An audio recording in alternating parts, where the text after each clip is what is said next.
Kalau betul UMNO ingin kembali berpakat dengan Perikatan Nasional, siapa sebenarnya yang menghubungi siapa dahulu?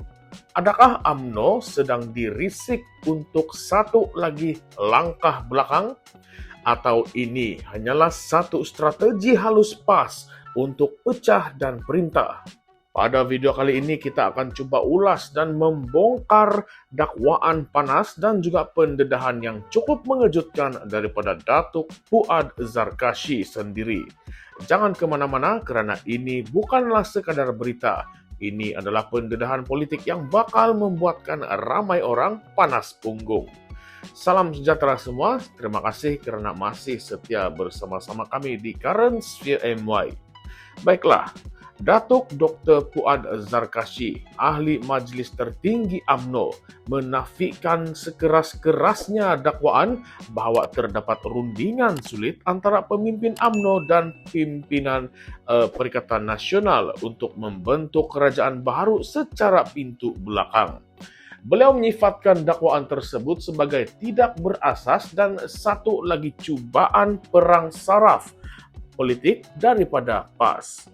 Menurut Fuad, individu yang sebenarnya memulakan usaha ini adalah timbalan Presiden PAS sendiri, Tuan Ibrahim Tuan Man, yang didakwa menghubungi perantara UMNO dan menawarkan jawatan Perdana Menteri sekiranya UMNO bersetuju menyertai usaha membentuk kerajaan pintu belakang.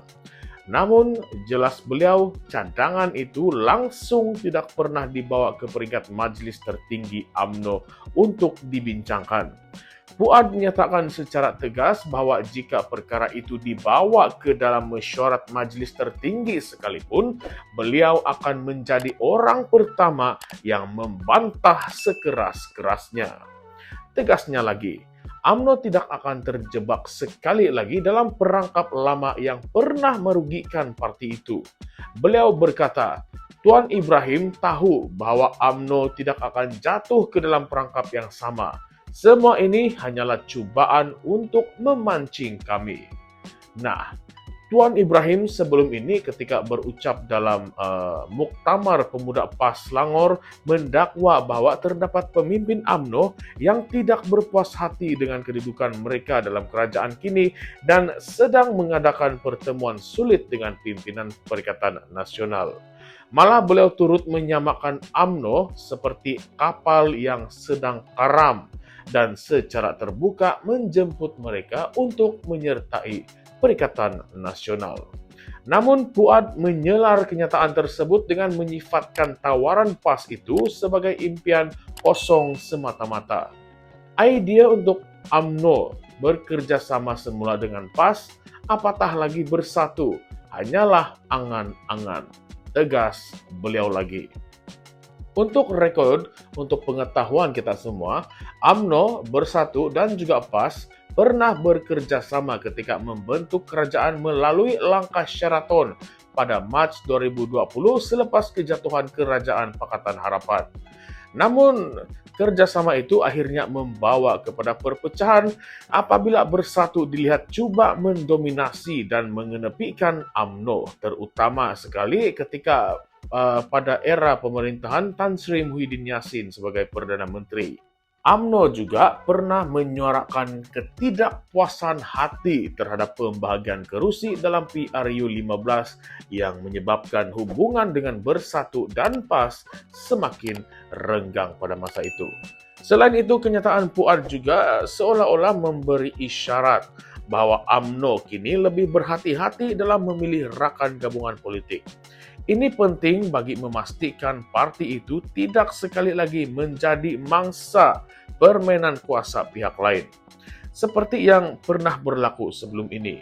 Malah dalam beberapa kenyataan terdahulu, pucuk pimpinan UMNO seperti Zahid Hamidi juga memberikan bayangan bahwa sebarang kerjasama politik perlu berdasarkan prinsip dan kepercayaan, bukan semata-mata kepentingan jawatan ataupun kuasa.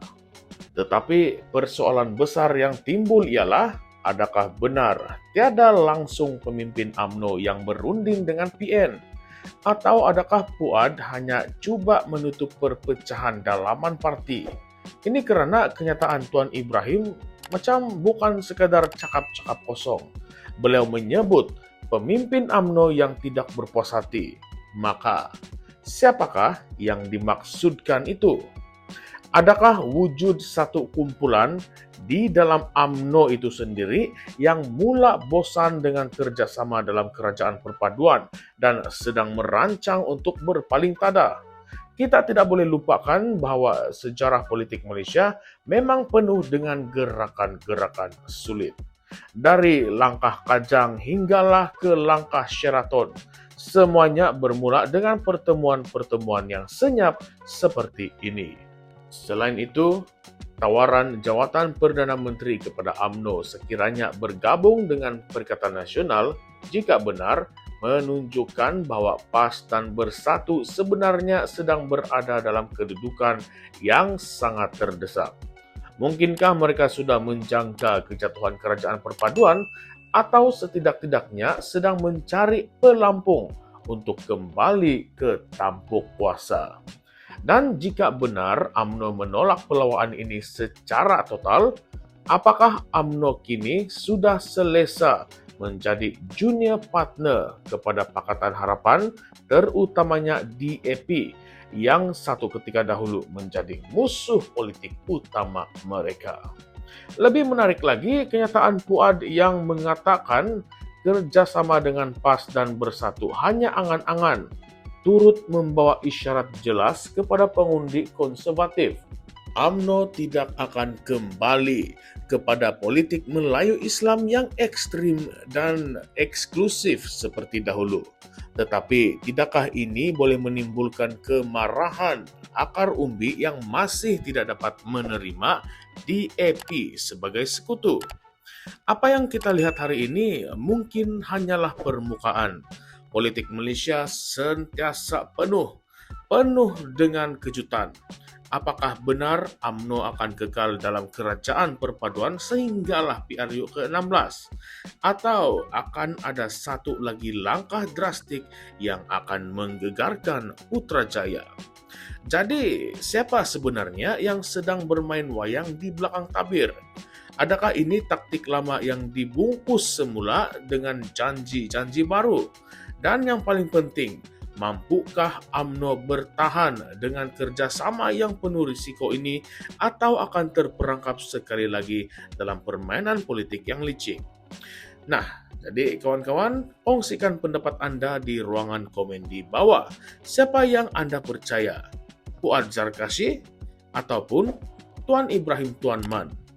Dan adakah UMNO benar-benar sudah serik atau sebenarnya sedang menunggu masa yang sesuai? Baiklah kawan-kawan, sebelum itu jangan lupa untuk like, share, dan subscribe ke channel ini Currents via MY untuk lebih banyak pendedahan dan analisa politik Malaysia yang tidak ditapis dan tidak berselindung. Salam sejahtera semua, salam perjuangan, salam reformasi. Sekian sahaja semua, terima kasih.